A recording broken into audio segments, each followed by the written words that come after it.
So, ayan guys. Only here in Subic Public Market guys. Galugo po. Dito kay Kuya. Yan, sa madalas nating binibilhan ng isda. Shout out kay Kuya. Ayan yung paninda niya. Guys, only here in Subic Public Market guys. Ano bang kaya ko lang bibilhin dyan? Doon na lang yata kami sa Galunggong Magkano kilo doon sa Galunggong? 150 lang, bossing. Bigyan mo ako doon 1 kilo. 1 kilo. Para hindi naman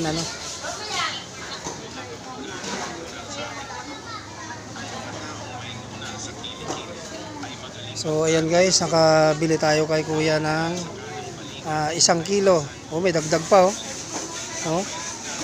saan ka pa? Uli rin Subic lang guys. Magandang hapon sa inyong lahat.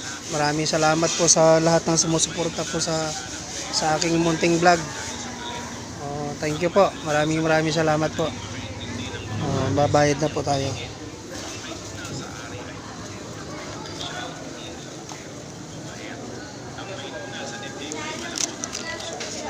Boss. Ano ba yung Facebook? Sa Facebook yan, boss.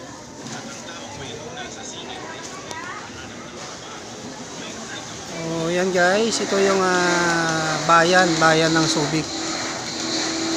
Palengke mismo ng Subic Public Market guys. Dito tayo palaging bumibili ng isda guys.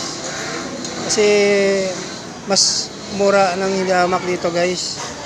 Kaysa sabi ko nga pag doon sa Olongapo guys, medyo may dagdag na yung presyo.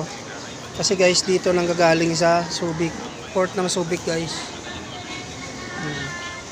Anong pag-name mo sa guys, thank you very much. Maraming salamat po. Thank you for watching. Have a nice day. Magandang hapon po sa inyong lahat.